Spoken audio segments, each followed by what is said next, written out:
March 18th, 1925, one of the deadliest tornadoes in American history touched down near a small farming community of Ellington, Missouri. The tornado was very fast, moving at no less than 72 miles an hour. And as the tornado was approaching Beale, Missouri, and Annapolis, something really bad would happen. As the tornado was racing towards Beale, a man named Sam Flowers was by his small Ellington farm. He would sadly be killed as the F2 strength tornado would overtake him. His horse, Babe, would thankfully survive, but was found in a shelter with minor injuries. Sam Flowers was thrown against a tree, where he would sustain major injuries, and his back would be broken. He would also sustain some gruesome injuries. He would be the first, but not last, death attributed to this tornado. As the tornado was barreling to the northeast towards the town of Beale, many more rural structures were impacted, which led to an additional fatality. However, something bad was going to happen very fast. As the tornado hit Beale, practically every structure disappeared. Even though most of them were of poor quality construction, they were completely eviscerated off the face of this earth. And the main issue that was in hand was that, unfortunately, 4 people would die in the city of Beale alone, which added to the toll of 6. It was now apparent that a deadly tornado was on the ground, and it was going to head straight for the small farming town of Annapolis. As the storm was progressing to the east or northeast, something changed. As the wedge tornado was growing in size, it began to impact the town of Annapolis. And this tragically led to the deaths of 4 people, which yet again added the toll to 10. Now, this was a fast-moving tornado, and it was just getting stronger and stronger every minute that passed, and it was obvious that something historic was ongoing. The tornado was heading for the Illinois border, and just shortly after 1:45 p.m., the tornado finally enters Illinois.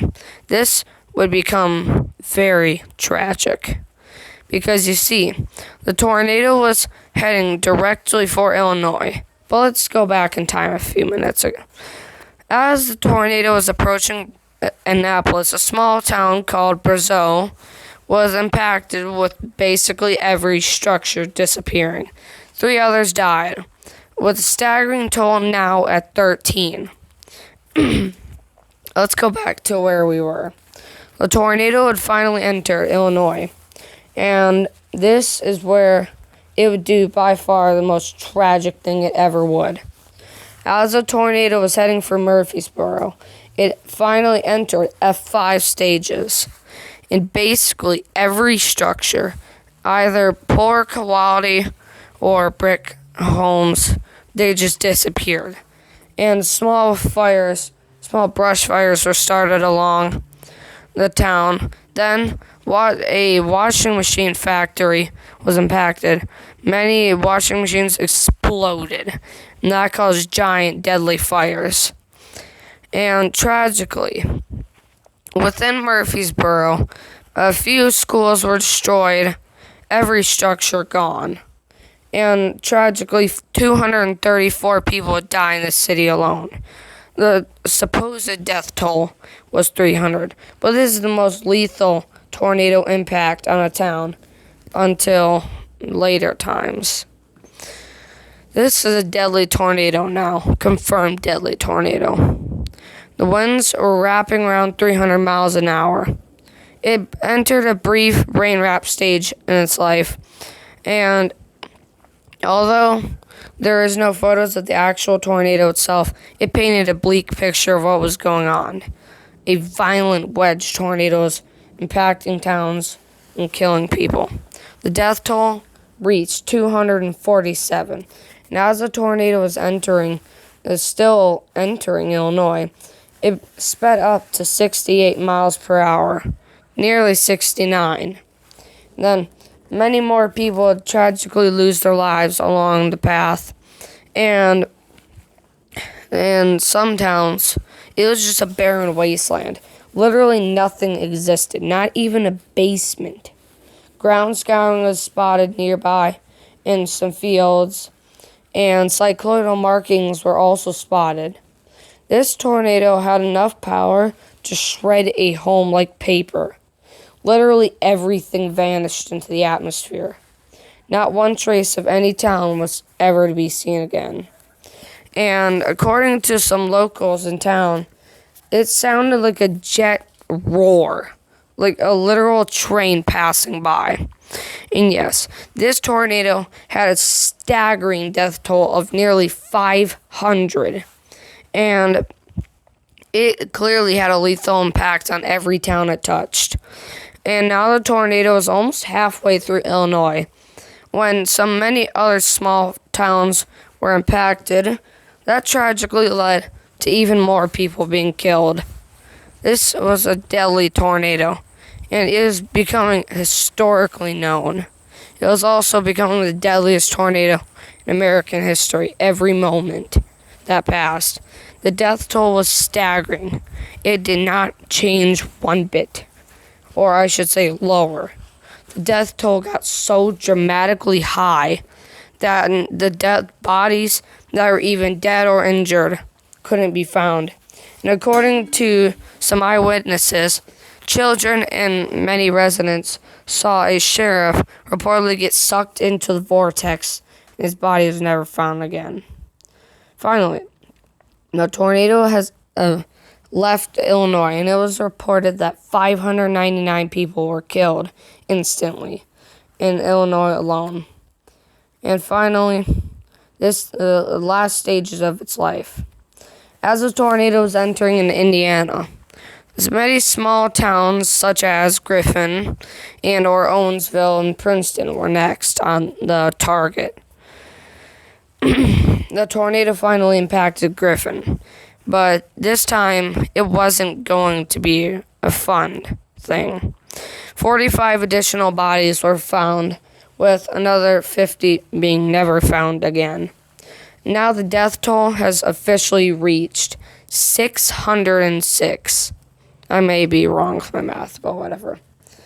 The tornado then went on to impact Owensville and Princeton, where it caused more damage and more fatalities, including an additional 105 people. Death toll was literally staggering. Every moment that passed, the death toll just kept getting higher and higher. Now is officially at 711. And an additional 87 to at least 94 bodies were found, putting the toll to 805.